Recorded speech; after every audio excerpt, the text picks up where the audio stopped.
Hey Patreon supporters, thanks again for supporting me. Really appreciate it. While I'm driving here, I figured I would answer a question that came up in the last video I just did on the Tenere 700.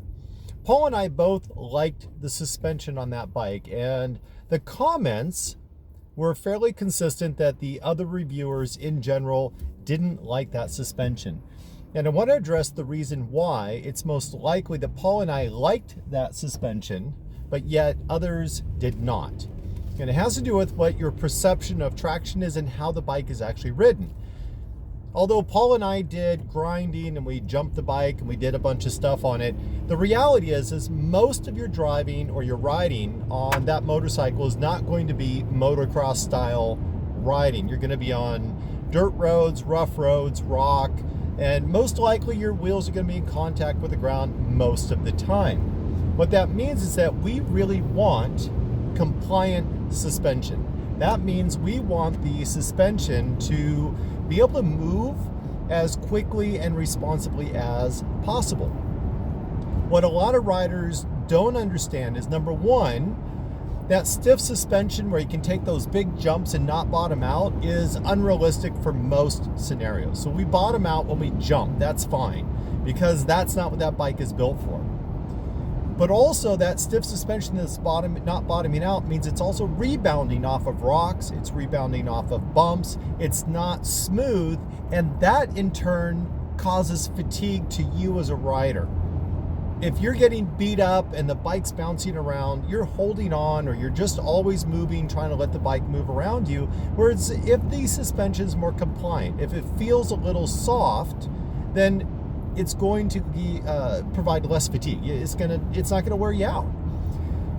There was in Paul Thiede's book. Paul Thiede is the owner of suspension company and Race Tech specifically, and he did some testing on dirt bikes and also on some street bikes. But they looked at how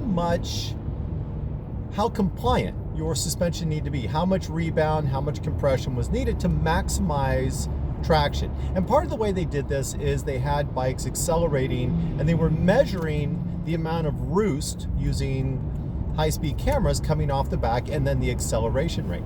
And what they found out was that the riders, when they said it felt the best, when it felt the most in control, was not when they had maximum traction. In fact, suspension is usually a little on the light side of compression and rebound when the bike has more traction available, which means that looser feel on the bike isn't always necessarily a bad thing.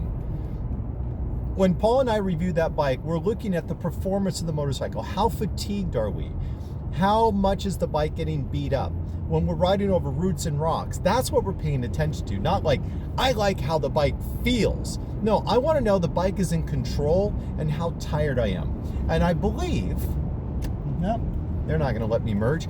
I believe that is likely the reason why Paul and I are different than what the other reviewers are.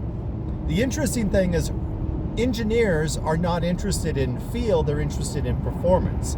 And there's a possibility, just a slight possibility, that those engineers that design these motorcycles, who know a whole lot more than I know, may already have that in line. And when they build that suspension, they build it based on performance. And of course, also, we know that the test riders on these bikes also have a huge amount of feedback. That's why we'll sometimes see variations in the spring weights on what is preferred. Although the default is usually around 180 pounds, 170 pounds, somewhere in there.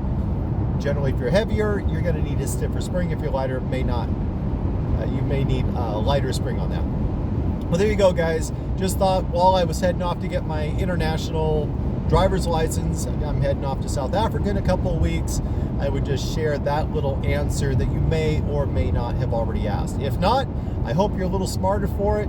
Thanks again for supporting me on Patreon. I am looking for some dates to have another coffee chat, virtual coffee chat, so stay tuned and make sure you check the messages on Patreon periodically for that so that you don't miss out on it.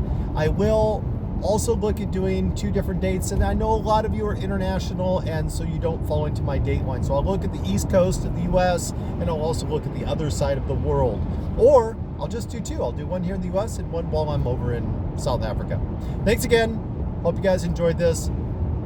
Talk to you all later.